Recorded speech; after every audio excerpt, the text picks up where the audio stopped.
Visayas. He is accompanied by the Coast Guard Commander Elaine R. Pangilinan.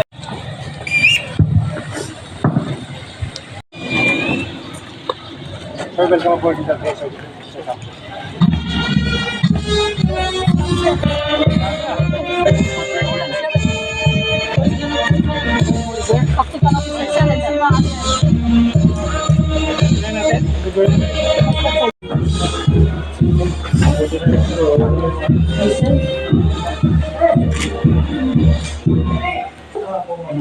Activity recognition.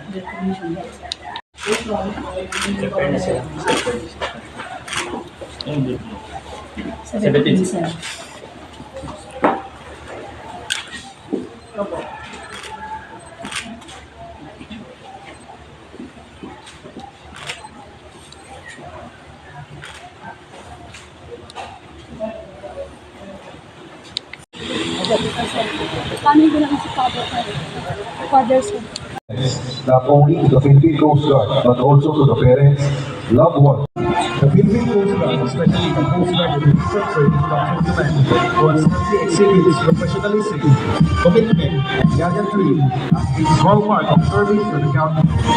It strives to have its traits become world-class guidance of the core values of the city. Honor, service before self, valor, excellence in everything they do. Thus, working each individual with provision, orderly, efficiently, and effectively are part of the city's magic. The Coast Guard non-officers course offered special basic training development the basic training given to the qualified aspiring candidates. Operating the Coast Guard. These individuals have gone through thorough stages of selection to become a member of this prestigious organization. The objective of this course is to train these candidates to perform duties and responsibilities of the Coast Guard non-officer in the highest form.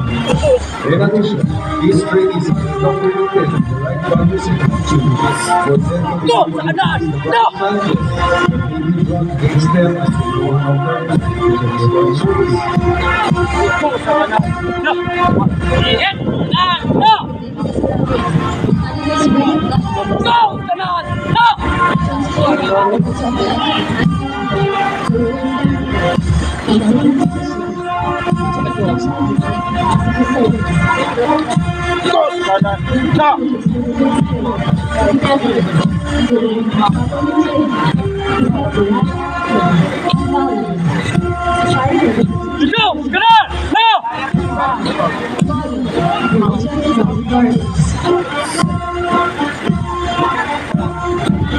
Ikaw sa kanan! Na!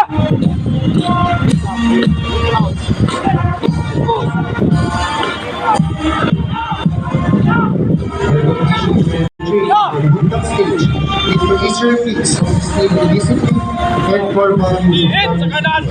After 4 years months of training, these trainees are assessed based on their performance and attitudes for them to be recognized by senior non-officers and training staff.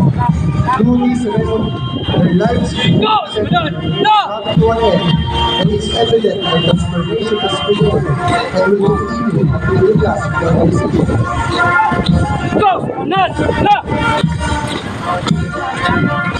Unity in diversity is 300 strong. Its document started the 12th of December of 2020 at the General Assembly of the Masandap City Class 180 2003 is composed of 3 religious activities that came from the zone, studies, and with the diverse culture.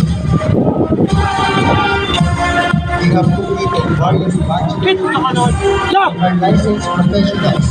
Despite the promising knowledge that the profession has to offer, they decided to answer the call of patriotism, choosing the path of the uniformed service in this prestigious organization.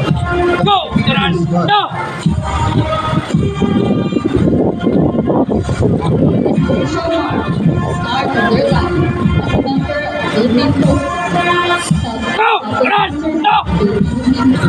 From carefree civilians, they have chosen to pursue the concepts and traditions of the Coast Guard organization.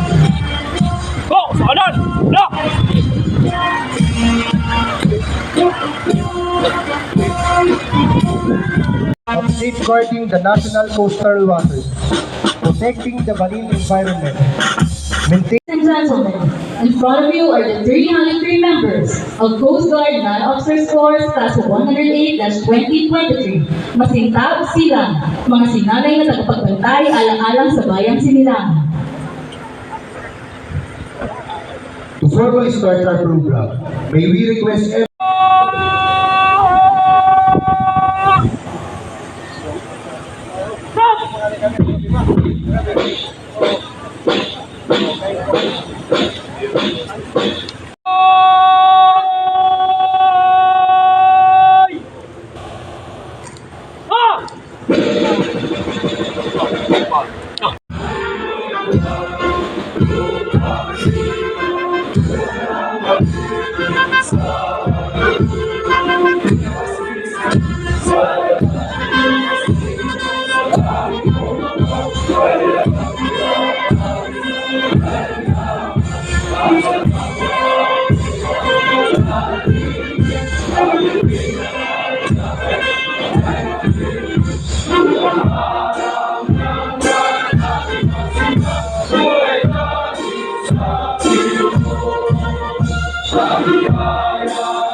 We're humbly grateful for the sustained grace upon the members of this class. Standing before us are men who are more willing to embrace the profession of arms, ready to observe the challenges that unfolds in their day-to-day journey as Coast Guardians. Guide their footsteps along the way, strengthen their admiration for honest dealing with everyone, and guide them always choose what is noble and what is more dignified. Accompany them and their life on works to keep themselves physically strong, mentally alert, and spiritually motivated. Impart and to them the vision that they may inspire wisdom, that they may guide fortitude, that they may perform their tasks and pursue their goals in becoming future men of the Philippine Coast Guard, for the people and for the entire nation. Give special blessing to our presiding officer, Coast Guard Captain Patrick Gavin Babon, the Deputy Commander of the Eastern Visayas Command, that his words may serve as our inspiration for all of us, significantly the newly recognized personnel of the Philippine Coast Guard. Indeed, we now committing to your leading and protecting guidance our concern for the outcome of this morning activity. We pray in Jesus' name, Amen. In the name of the Father, and the Son, and of the Holy Spirit, Amen.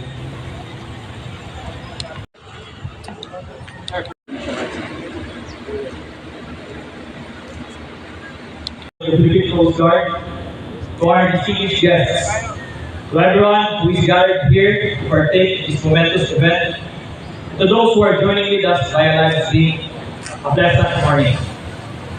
Recognition Day signifies both an end and a beginning.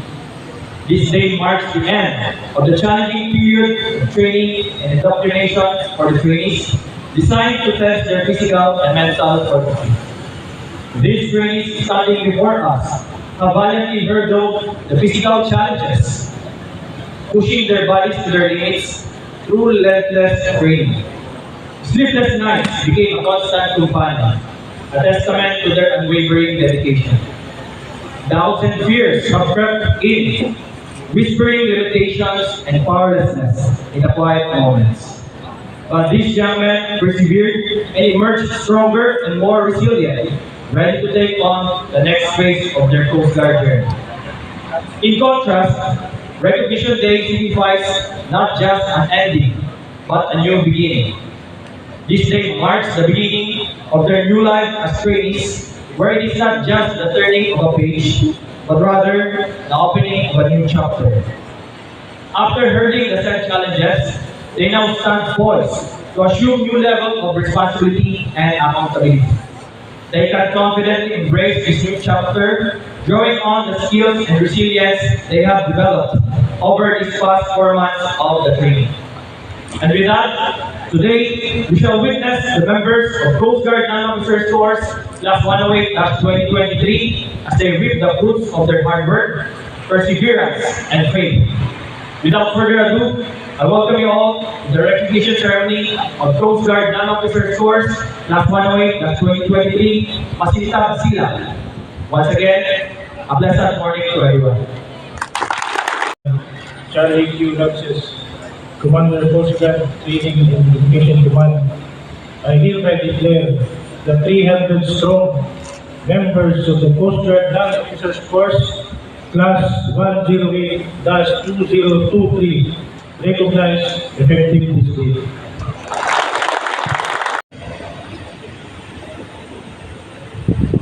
Mga taong kikilalanin, umurap at umagit na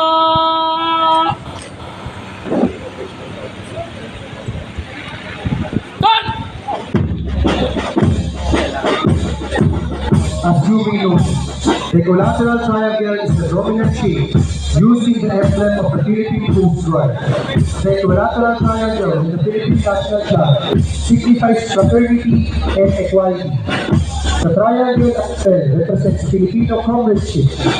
To this class, the collateral This strong happiness started their journey on the 12th of December 2023 at Coast Guard Regional Training Center, St. Salman, where they experienced the last day of their civilian life and the first day of their Coast Guard training. During those times, they weren't as firm and snappy as what we see them right now. This, of course, can be attributed the candidates by their seniors entails responsibility and respect. It ends no ordeal. that were initiated in the training center. Innovations that have provided them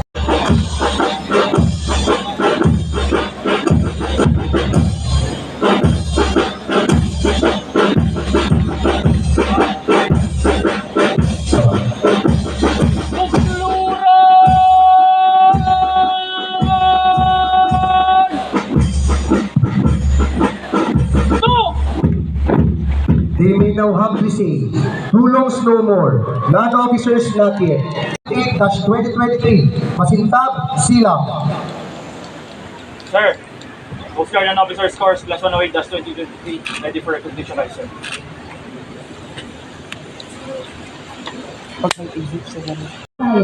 in this memorable gesture of recognizing the good deeds and perseverance of these trainees as they're about to obtain acceptance, salutation, and haven from training.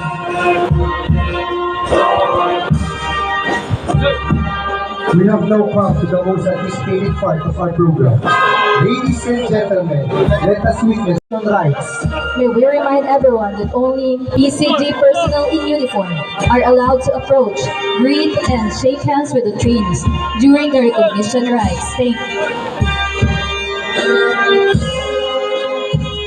Let us witness as the Coast Guard Non-Officers Course, Class 108-2023, Philippine Coast Guard officers and non-officers, embracing them as their younger brothers in the organization. The recognition rites is one of the most memorable and emotional traditions that a candidate Coast Guard non-officers will experience in training center.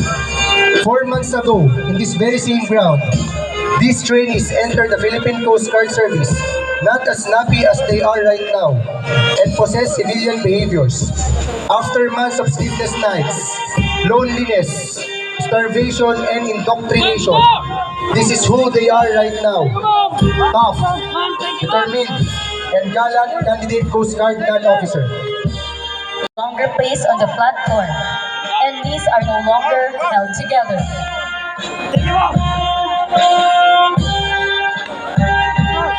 Finally, After months of training, hard work and challenges, comes recognition.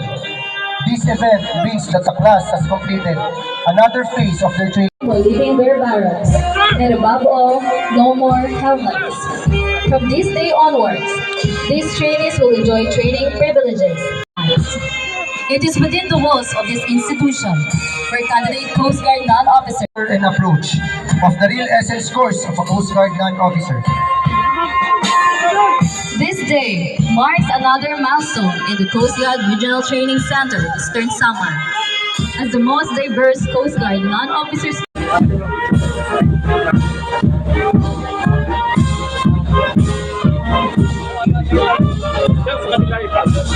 as well as future studies. They now humbly say, "Dulos no more, none of life and the Coast Guard service."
The 4th Department of Infantry to accept the momentum to be assisted by Coast Guard Commander Elaine R. Molina, Director, Regional Training Center, Eastern Samar.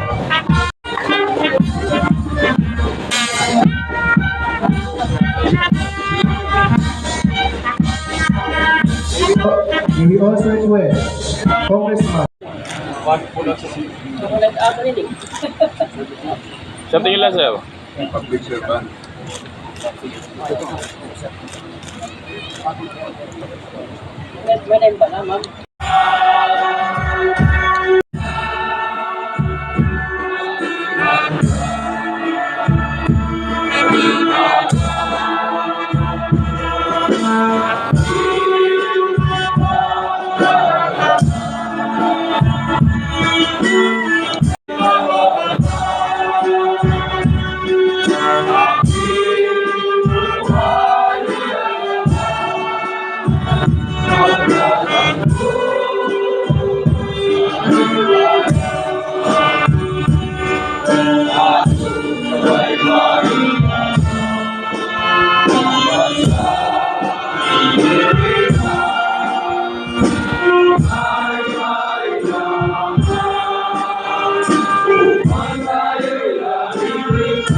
The Brigade Commander directs the troops to passing review. Masintag sila, headed by the Brigade Commander of Big Leyte, which is staff. The group review before you.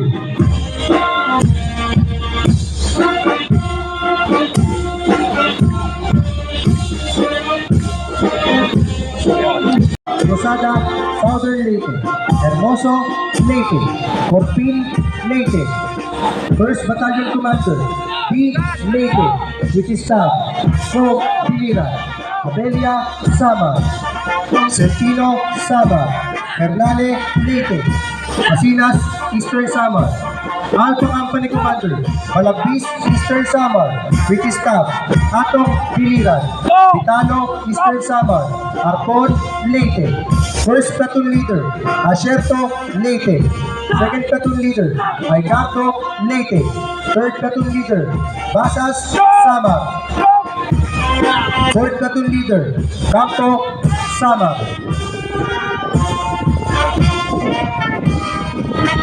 Bravo Company Commander, Caranzo, Eastern Samar, with his staff, Cabot, Leyte, Ilaw, Eastern Samar, Sinilia, Eastern Samar. 1st Platoon Leader, Sebrero, Eastern Samar. 2nd Platoon Leader, De La Piazza, Leyte. 3rd Platoon Leader, Escasina, Leyte.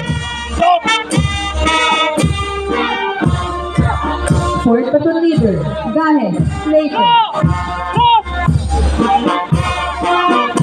May we request everyone to please rise for the passing of colors, headed by the color officer, Candidate Coast Guard Non-Officer Batuli, Eastern Samar.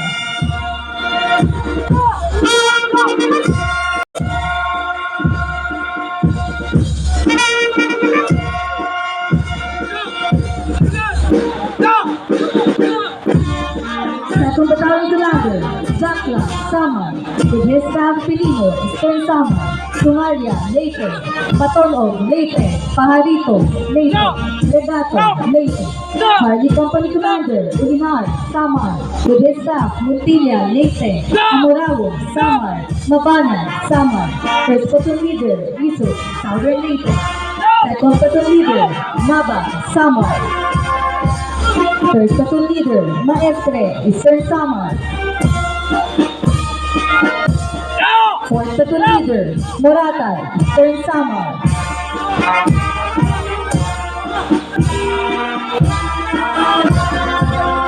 Delta Company Commander, Lamal, Cavite, with his staff, Ibalda, Eastern Samar, Perez, Leyte, Sinubuan, Leyte. 1st Platoon Leader, Femio, Leyte. 2nd Platoon Leader, Betalcorin, Bilira. 3rd Platoon Leader, Salamida, Eastern Samar. 4th Platoon Leader, Incam, Southern Leyte.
Binalik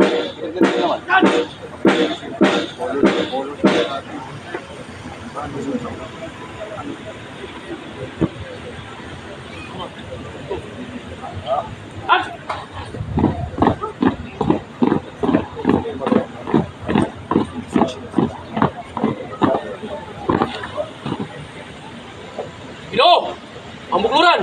Gusto, masusid. Congratulations. Good. Please be seated.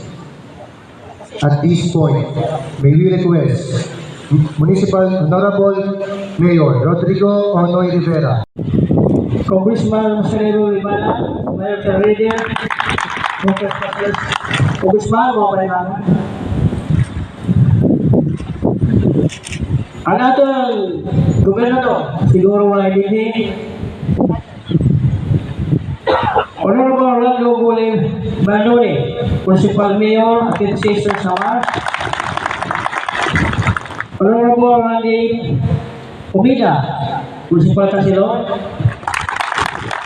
Honorable Lazara,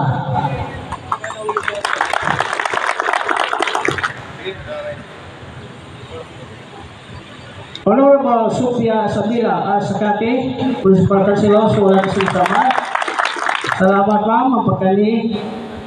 Mr. Rally Public, Municipal Administrator, Luis Sinsama. Police Captain Wilmer Basarte, Sir, mapailaga Sir. S8 OP, Vitos A. Mustare, OIC Municipal Marshal, BFP Dolores Sama, Sir. Lieutenant Colonel Vito Unaldira, Commanding Officer, 46 IB, Etiel IB, Philippine IB, Barangay Kapandulan, Sir. Mapailaga Sir. Bisaya na ni Sir, Bisaya na. Bisaya Tag-Alog, nabibisaya na. First Lieutenant Colonel Ren Pamilihan, ma'am. Post Director. Mapailaga. Mga minamahal ko mga kababayan, mga opisyalis ng Philippine Coast Guard, mga opisyalis ng aming bayan, sa lahat ng mga nandito sa ating pagtitipon-tipon ngayon araw. Magandang umaga sa ating lahat. Lubog sa kauna pa ang panagagalak na nandito tayong lahat sa espesyal na okasyon na pagkilala ng Philippine Coast Guard sa bayan ng Dolores. Isang karangalan ang kaibihayan ang aking taos-puso. Pasasalamat sa Philippine Coast Guard sa pagpili nila sa bayan ng Dolores bilang regional training faculty. Isang desisyon na nagdudulot ng malaking karangalan at oportunidad sa ating komunidad. Ang pagkakaroon ng Philippine Coast Guard dito sa ating bayan ay hindi lamang nagtataas ng antas sa aming bayan sa buong rehiyon, kundi nagbibigay din ng mahalagang suporta at tulong sa aming mga mamayan. Itong nakaraang buwan, ako ay nagkaroon ng pagkakataon makipagpulong-pulong ang Philippine Coast Guard sa Maynila. Ang makipagtagpo ko kay Coast Guard Vice Admiral Charlie Francis Senior 1127 ay ating natalakay ang mga naparaan upang mabuti pa ang papaayos ang pasilidad at programa ng pagsasakay dito sa Dolores. Isang portibong pagpupulong na pakita ng palakas na pagtutulungan sa pamamagitan ng Philippine Coast Guard at ating mga lokal na pamahalaan upang matiyak ang husay at maayos. At tuloy-tuloy na pagtutunan dito sa ating bayan, binuburi ko ang Philippine Coast Guard sa kanilang walang humpay na paglilingkod, profesionalismo at dedikasyon upang mamatiling ligtas ang lahat. Muli ang aking taos-pusong papasalamat at pagsalub sa Philippine Coast Guard sa inyong walang sawang paglilingkod sa bayan sa pagpili sa aming bayan bilang Regional Training Center. Ang pagtitipon na ito ay para sa ating mga magigiting na trainers Nais kong bigyan din ang kanilang dedikasyon, tibay ng loob at pasidhing determinasyon para maabot at makilala mamiti itong pangarap at paglilingkod sa ating bayan, sa Pilipinas. Kahanga-hanga ang kanilang pinakikita lakas, katawan at tibay ng loob para sa kanilang mga magulang, magbibigay lakas ng loob, walang sawang suporta sa pag-upay ng kanilang mga anak, sa pag-abot nila sa kanilang mga pangarap. Bawat magulang ay may kwento ng sakripisyo para sa kanilang mga anak. Kaya sa araw na ito, marapat lamang na pasalamatan din natin sila sa kanilang mga sakripisyo. Pagmamahal gabay sa ating pagigiting ng mga tinis, kaya pakisabi sa inyong mga magulang, sabay-sabay tayo.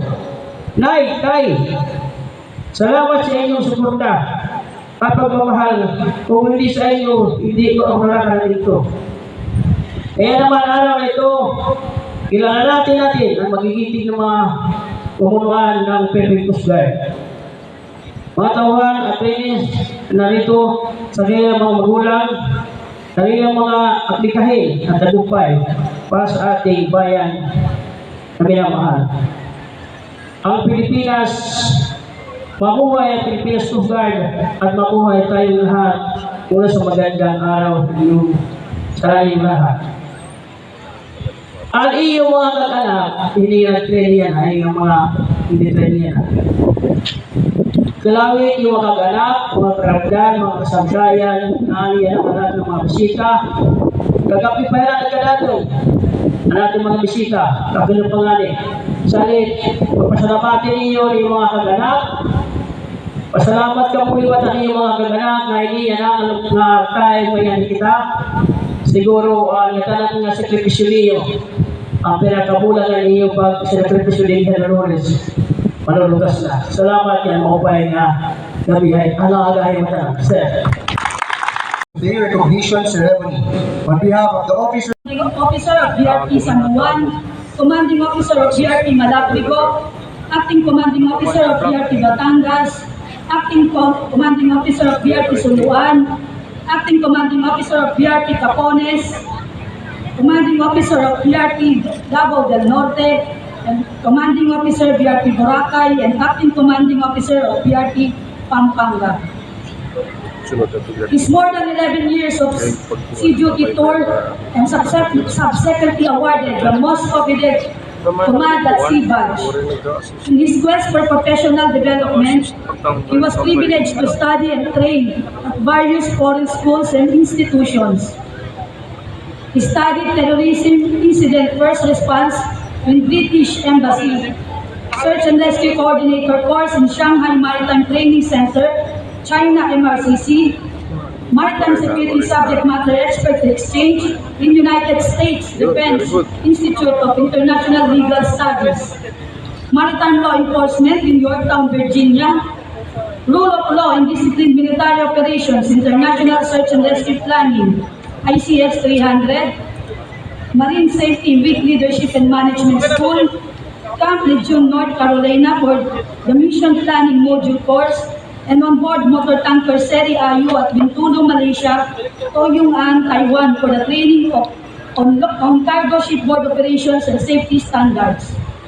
Throughout his career, he underwent various comprehensive military and Coast Guard trainings, both local and abroad. He undergone education in Maritime Security Subject Matter Expert Exchange, Manila, Maritime Law Enforcement, Rule of Law and Disciplined Military Operations, International Search and Rescue Planning, IMO Model 4 6.09, Humanitarian Civil Military Coordination Course Law Enforcement Training Against Trafficking, Medical Emergency Basic Training, International Maritime Officers Course. All of these provided him with competency and skills to better serve the Philippine Coast Guard. He held various positions of major responsibility. As a junior officer, he had assumed numerous staff duties in the field of administrative operations and logistics in the different Coast Guard regional districts and major command, namely Coast Guard District National Capital Region Central Luzon, Coast Guard District Northwestern Luzon, Coast Guard District Western Visayas, Coast Guard District Eastern Visayas, Maritime Safety and Services Command, Marine Environmental and Protection Command, Marine Environmental Protection Command. Polish through time and experience, he was entrusted with a number of positions such as Course Director, SSMNC Class 12-2021, and SSMNC Class 14-2021 in the Coast Guard Fleet. He was also appointed as the Commander, Marine Environmental Protection, Offshore Patrol, Commander, Marine Science Investigation Force of Headquarters, Marine Environmental Protection Command, Station Commander, Coast Guard Station Rojas, Coast Guard District Western Visayas, and Station Commander, Coast Guard Station Force, Headquarters, Coast Guard District Northern Luzon. Bestowed with a high sense of responsibility and excellent service to the nation, he became a recipient of various military and Coast Guard awards and decorations as recognition for his act of intrepidness, outstanding achievement, meritorious service, participation in specific military and Coast Guard operations. He is a devoted husband to Mrs. Marisa D. Babag, and they are blessed with 2 children, Jerome Marcos and Patrick Marty. Ladies and gentlemen, the Deputy Commander, Coast Guard District Eastern Visayas, let us all welcome Coast Guard Captain Patrick Garin Babag. Development Tikas Bayan.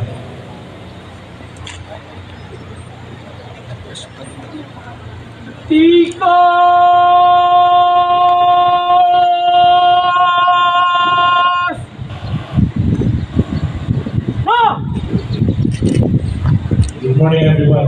Before I read my short speech, because you know the weather is very hot right now, and of course, I am the one impeding the excitement from the family and the trainees to have their momentous embrace later. And to begin with, I'd like to greet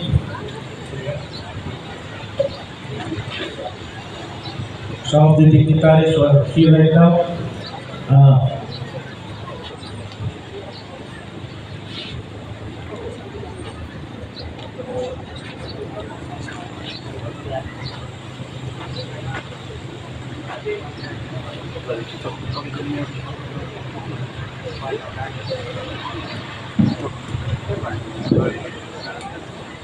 To continue, I'd like to recognize the presence of our Congressman Marcelino C. Libanan. Sir, good morning. Thank you for the continued support for the Philippine Coast Guard.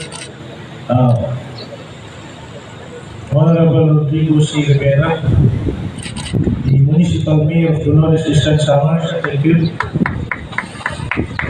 Honorable Randy C. Pumida, the Municipal Councilor of Dolores Eastern Samar. Lieutenant Colonel Rodrigo Ladera of the Philippine Army. Other the Honorable Rubenia Lazara Nino. To the other uniformed personnel from the Bureau of Fire, from the Philippine National Police. To the families of our just recognized PCD personnel. Mayong buntag sa tanan. I would like to open my speech with a quote from no less than Christopher Columbus, and I quote, "You can never cross the ocean unless you have the courage to lose sight of the shore." Today marks the commencement into the class 108 2023 Masintalab Silang. Today marks the commencement of a new journey as recognized candidate to becoming a fully blooded Coast Guard personnel. We arrived here with nothing but innocence and doubtless but bravery, unaware of the challenges that lay ahead. To gamble on yourselves, although the road ahead is still long in one day. Today, you stand halfway to achieving your dream.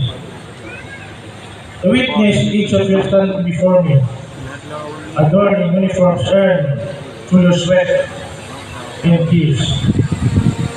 Confidently, I say that you're ready for the next chapter of your journey. I am filled with astonishment as you progress in total transformation during the rigorous format-long bootcamp training, and I congratulate you for that. I can see very well the excitement from the families who have sacrificed one new job or other their time to come here to witness this momentous occasion. And of course, the smiles from the staff, the course director and staff of this training center, that they are very happy for what you have achieved today. Beyond myself, I am confident that your course director, assistant course director, all the tactical officers have no words of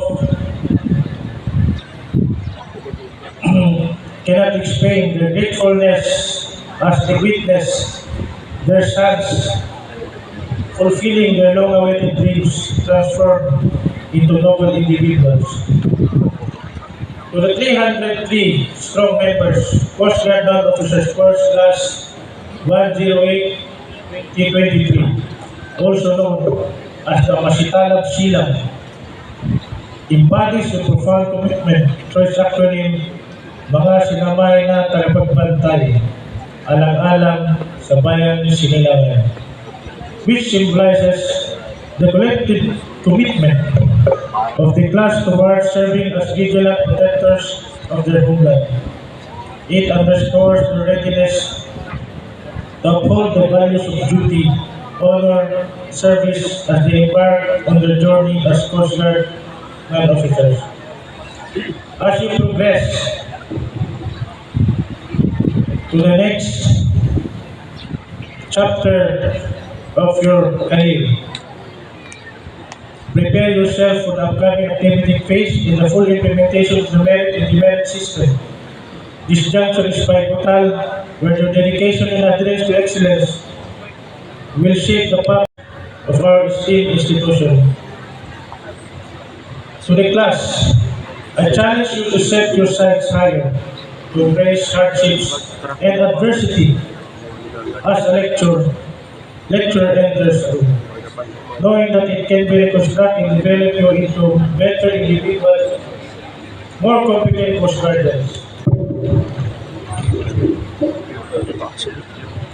And to the parents and families of the recently recognized class, we express, all the Coast Guard present here and the whole leadership of the Coast Guard,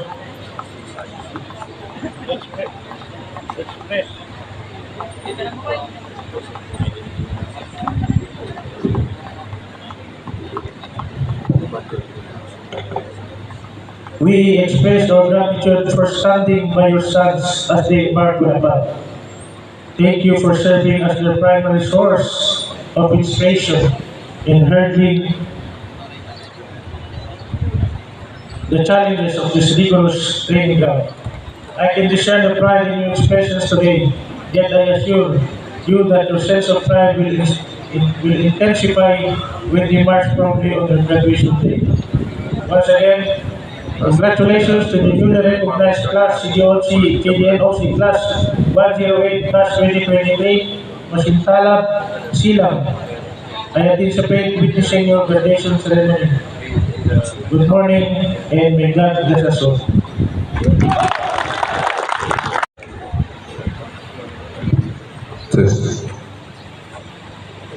Coast Guard Captain Patrick Baba, our Deputy Commander of the Philippine Coast Guard District Eastern Visayas, and ating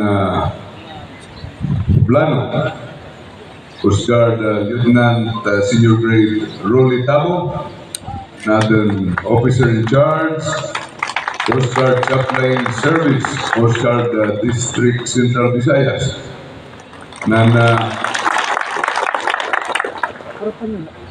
Mayor Onoy Rivera, natanan nga ating mga dignitaries. Di ko na lang pakita sa asahan kay Basideri Humalabay ka ating speech, kumapasok dida, ito yun ay mumutangan. Mo pa nga kahay matanan? Nalilibay ako nga after 3 months sa AU training, yan na kita sa pinakauna na recognition ceremony ang ating training. Nang kaman ini may databa another 3 months na lectures na may na formal ay yung pagraduan ini ay yung training ay yung agian na niya-absorb na kamo itong Philippine Coast Guard. Now, more than ever, itong Philippine Coast Guard, ora-ora, hindi ka-importante hitatin naso. Nakita ito na, natong presidente, ikan na Amerika, nakipag-istorya, ang presidente, ang Amerika, President Biden, ng Prime Minister ng Japan. Ang nila, itong Australia, nagpapatrol na ito natin West Philippine Sea. Pero di rin lang ito doon, sugahin ng istorya. Ito natin more than 7,100 islands. Nanginginahanglan, itamo rin membro itong Philippine Coast Guard. Ako para kung iyo minority leader na Forbes representative. Nalilipay ako madini nga parte Eastern Samar. Din mismo Dolores nga ating bungto. Yan hintindamoy ng mga taga-Eastern Samar, ang mga bulig, pagdipensya, pag-upay sa ating mga coastal areas, nandito ating kadagatan. Na atin ini ihimuon nga mamadagot pa na ating training center itong Philippine Coast Guard na nalabi na nila na nakita ako. Consistent na magkamayada kita training center hindi din na Dolores salit para pakita ang ating mga Philippine Coast Guard and of course ang ating mga kaditi na ating recognize. Salit ko mo ay ako congressman and minority leader. Next year, sir, magsisimula na tayo ng construction doon sa training area ng mga buildings para sa ating Philippine Coast Guard. Pero hindi na nakatuwa ng opisina, daranira ang focus sa plano, hindi upay na training center. Kaya mula 2025, sa awa ng Panginoon, pag nandiyan pa tayo, at palagay ko, nandiyan pa rin tayo, sisimulan na natin every year ang pagpalaki at pagpaglago ng pinakamalaking training center ng Philippine Coast Guard dito sa ating bayan ng Dolores. Maraming salamat, congratulations, at mabuhay kayong lahat.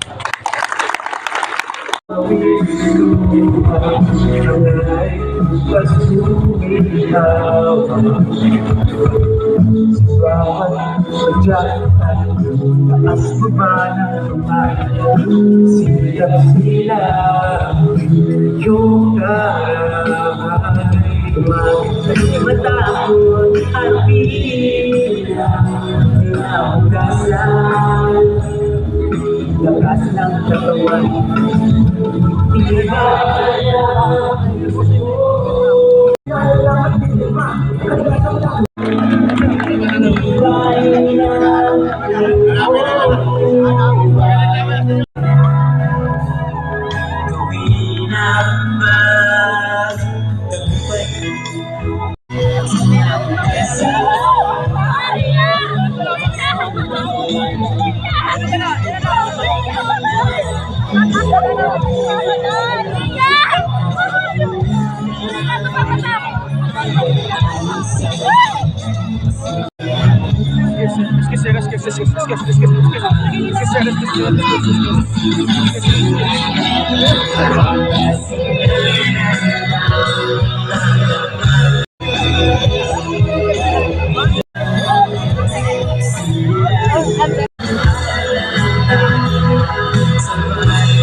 Silap sila yung karay.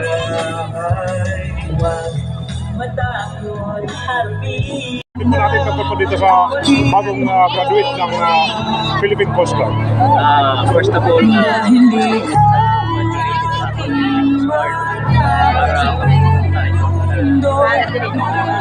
bayan ng Good morning, good afternoon everyone. So to the members of Coast Guard Land Officers Course Class 108-2023, while waiting for the official announcement of your liberty, you can now leave the parade route and meet your parents within the RTC premises, okay?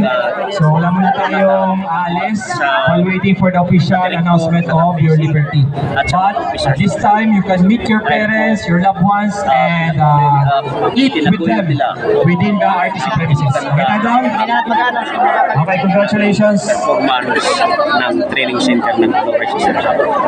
Okay, sige po sir.